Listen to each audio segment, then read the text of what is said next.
সকাল থেকে মোটামুটি টুকটাক বাড়ির কাজ সেরেই একদম দুপুরবেলা গনগনে রোদে, হ্যাঁ এখন আর মিষ্টি রোদটা বলা চলে না, এখন গনগনে রোদটাই বলা চলে। তাই 30 কিলোমিটার গাড়ি চালিয়ে চলে এসেছি দেখো দিশার ডান্স ক্লাস। এনার ডান্সটা স্টার্টই হয়েছিল আমার পেটের ভিতর থেকে, আর যে থেকে বেরিয়েছে সে তো থামার আর নামই নি।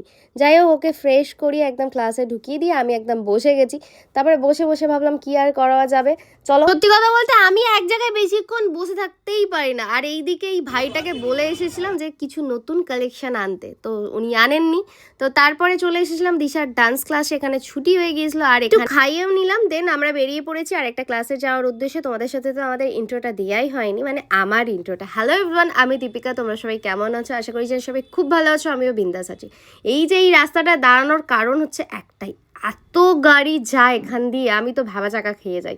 আর প্রচণ্ড পরিমাণে ধুলো। যাই হোক, ধুলোর হাওয়া খেতে খেতে চলে এসেছি স্পটলাইটে। এখানেও এসে ওর খিদে পেয়েছিল, ওকে খাইয়ে দিলাম, দেন রেডি করে চলে এসেছি মন্দিরে। কোথাও গোলাপ পাইনি নাকি, এত বিয়েবাড়ি হচ্ছে যে গোলাপ সব বিয়েবাড়িতে চলে আছে। দুঃখের বিষয়, আমার একটাও বিয়েবাড়ির নিমন্ত্রণ পড়ছে না, তাই মনের দুঃখে নিরামিষি চপ মুড়ি নিয়ে বসে পড়েছি।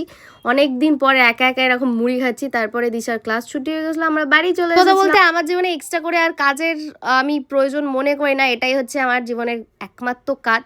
তো এই ভিডিওগুলি তোমাদের সাথে শেয়ার করি, চলো দেখা হচ্ছে অন্য কোনো